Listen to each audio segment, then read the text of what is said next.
माँ बाप के गुजर जाने के बाद अंजू और प्रिया बिल्कुल अकेले हो गई थी। वह अपना गुजारा करने के लिए लोगों से भीख मांगने लगी। कोई घर में है, मुझे खाने के लिए दे दो। इन दोनों को काम नहीं मिलता, मैं अभी इन्हें बताती हूँ। तुम दोनों बहनों को खाना मांगने में शर्म नहीं आता? रोज मांगने चली आती हो। मुफ्त में खाने का शौक है तो अनाथालय में क्यों नहीं चली जाती? कुछ तो काम करती नहीं। उन दोनों को कुछ समझ नहीं आ रहा था कि वह क्या करे। वह दोनों वहां से चली जाती है। चलते चलते वह एक ढाबे पर जाती है।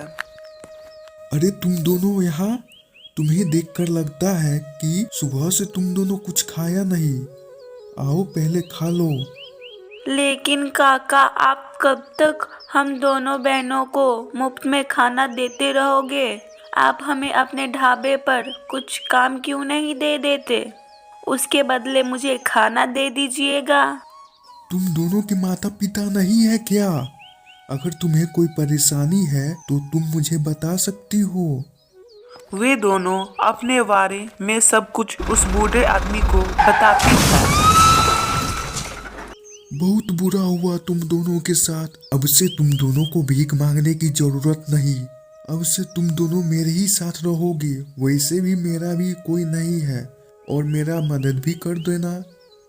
दोनों बहन बहुत खुश हो जाती हैं। दोनों बहनें खुशी खुशी उस बाबा के साथ रहने लगती हैं। इसी तरह कई महीने गुजर जाते हैं।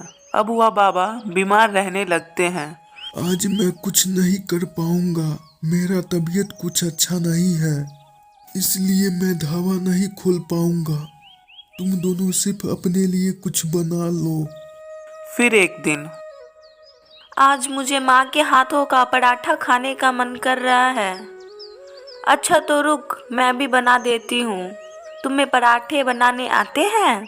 हाँ, माँ ने मुझे पराठे बनाने सिखाए थे। उन दोनों ने पराठे बनाए। उसने पहले बाबा को खाने के लिए दिया। वाह, क्या स्वादिष्ट पराठे हैं। ऐसे पराठे तो मैंने कभी नहीं खाया। सच में काका, मेरे पराठे बहुत स्वादिष्ट हैं। वो काका, मैं अभी बाजार जाकर इसके सारे सामान ले आती हूँ। वे बाजार जाकर सामान ले आई। उसने लोगों को पराठे परोसी। अरे ये क्या? आज कढ़ी चावल खाने में नहीं है क्या? आज काका की तबीयत अच्छी नहीं है। कोई बात नहीं, आज यही खा लेता हूँ। उसके पराठे लोगों को बहुत अच्छा लगने लगा। उसके सारे पराठे बिक जाते थे। शाम में घर जाकर सारा पैसा काका को दे देती थी। अरे वाह, आज तो तुम्हारे पराठे ने कमाल कर दिया। इतनी कमाई पहले कभी नहीं हुआ। आज से तुम दोनों ही ढाबा संभालो। अगले दिन से उसके ढाबे पे भीड़ लग जाता है। अरे भाई, यहाँ के पराठे तो बहुत ही स्वादिष्ट हैं।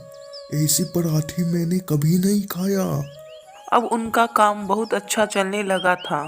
इसी तरह कई साल बीत जाते हैं। वे काका भी इस दुनिया से चले जाते हैं। प्रिया, अब हमारे पास बहुत पैसे हैं। हमारे लिए एक नया घर बनवा देती हूँ। हाँ दीदी, आपके विचार बहुत अच्छे हैं। फिर दोनों बहनें एक अच्छा घर बनवाती है। देखो तो, एक समय था जब दोनों बहनें भीख मांगा करती थी। आज तो उन दोनों के पास सब कुछ है। उन दोनों बहन के पास एक आदमी आया। मेरा शहर में एक बड़ा सा होटल है, उसका मैं मालिक हूँ। तुम्हारे पराठे बहुत अच्छे हैं। मैं तुम्हें पराठे का ऑर्डर देने आया हूँ, अगर तुम्हें मंजूर है तो। और इसके लिए मैं तुम्हें बहुत सारे पैसे दूंगा। हाँ, हमें मंजूर है। उसकी कमाई और भी अच्छी हो गई। एक गांव में दो भाई रहा करते थे। एक भाई बहुत अमीर था तो दूसरा भाई बहुत गरीब था। जबकि राहुल ढाबा चलाता था। जब तक राहुल और सुरेश के पिता इस दुनिया में थे तब तक दोनों मिलकर ढाबा चलाया करते थे। उसके बाद राहुल सुरेश को घर और काम से अलग कर दिया और हिस्से में कुछ नहीं दिया। सुरेश सीधा साधा था, इसलिए चुपचाप अलग हो गया और एक छोटे ठेलों पर कढ़ी बेचना शुरू कर दिया। बगल में राहुल के अच्छे ढाबे होने के कारण लोग उसी के पास जाते थे और सुरेश पूरे दिन ग्राहक का इंतजार करता रह जाता था। लेकिन सुरेश गरीब लोगों को भोजन मुफ्त में ही खिला दिया करता था। उसकी पत्नी ऊपर से बहुत बीमार थी, जिसके लिए 1 लाख रुपया चाहिए था। हमेशा वह अपनी पत्नी के बारे में ही सोचता रहता था। हे भगवान, क्या करूं? शहर के डॉक्टर ने बोला है कि जितनी जल्दी इलाज शुरू होगा उतनी जल्दी अच्छी हो जाएगी। अगर इलाज में देर हो गया तो कुछ भी हो सकता है।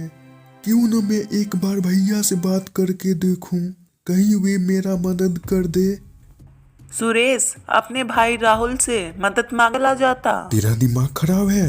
1 लाख रुपए मैं कहाँ से लाऊंगा? वैसे भी मेरा ये ढाबा सही से नहीं चल रहा, ऊपर से तू मुझसे पैसे मांगने चला आया। राहुल सुरेश को बहुत सुनाने लगता है। तभी वहाँ पर एक बूढ़ा आदमी आ जाता है। सुनो, कुछ खाने को दे दो, ऊपर वाला तुम्हारा भला करे। लो, एक और आ गया। सभी को भीख मुझसे ही मांगना है क्या? एक मांगने वाला पहले आया और दूसरा मांगने चला आया। जब देखो दुकान पे भिखारी चले आते हैं। मैं फ्री में किसी को कुछ नहीं देने वाला।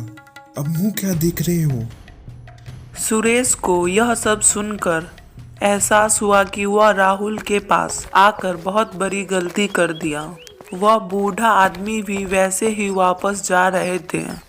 अरे बाबा रुको, पास ही मैं कढ़ी चावल का ठेला लगाता हूँ। मैं आपको कढ़ी चावल खिलाऊंगा, चलिए मेरे साथ। लेकिन मेरे पास देने के लिए कुछ नहीं है। अरे कोई बात नहीं बाबा, मैं आपको बिल्कुल फ्री में भोजन कराऊंगा। भगवान तुम्हारा भला करे। वह बूढ़ा व्यक्ति खाना खाकर वहां से चला जाता है। एक दिन उस गांव में एक साधु आते हैं। वे भोजन के लिए राहुल के ढाबे पर जाते हैं। सुनो, मैं सुबह से भूखा हूँ, मुझे कुछ खाने के लिए दे दो। अगर मैं इस साधु को भोजन कराया तो मुझे ये पैसे नहीं देने वाले। इससे अच्छा मैं कुछ बहाना बना लेता हूँ। क्या सोच रहे हो? अरे साधु बाबा, मेरे पास भोजन का एक दाना नहीं बचा, सब खत्म हो गया। मैं आपको भोजन नहीं करा सकता। वे साधु वहां से चले जाते हैं। फिर उन्हें मटन की ठेला दिखाई देता है। मुझ साधु को देखकर उस ढाबे वाले ने मुफ्त में भोजन कराने के लिए उसने भोजन खत्म होने का बहाना बना लिया। एक बार इस ठेले वाले के पास जाकर देखता हूँ, कहीं ये भोजन करा दे। सुनो, मुझे भूख लगी है, क्या तुम मुझे भोजन करा सकते हो? हाँ साधु महाराज, ये मेरा सौभाग्य है कि आप मुझ गरीब के पास आए। आप स्थान ग्रहण कीजिए, मैं आपके लिए भोजन लगाता हूँ। सुरेश के ठेले का कढ़ी चावल खाकर साधु महात्मा संतुष्ट हो जाते हैं। तुम बहुत ही ईमानदार आदमी हो, लेकिन तुम्हें किसी चीज की परेशानी है? तुम चाहो तो मुझे बता सकते हो, कहीं मैं तुम्हारा मदद कर पाऊँ। सुरेश उस साधु को सारा बात बता दिया। तुम्हें परेशान होने की कोई आवश्यकता नहीं। मैं तुम्हें एक मंत्र बताता हूँ, जिसकी सहायता से जब भी तुम कढ़ी चावल बनाओगे वो बहुत ही स्वादिष्ट हो जाएगा और तुम्हारी इच्छा अनुसार आते रहेंगे। अगले दिन से सुरेश साधु महात्मा के दिए गए मंत्र से बोल बोल कर कढ़ी चावल बनाने लगता है। उसके कढ़ी चावल इतने स्वादिष्ट होते हैं कि उसके ठेले के पास लोगों की भीड़ लगी रहती थी। धीरे धीरे उसकी बिक्री बहुत होने लगी।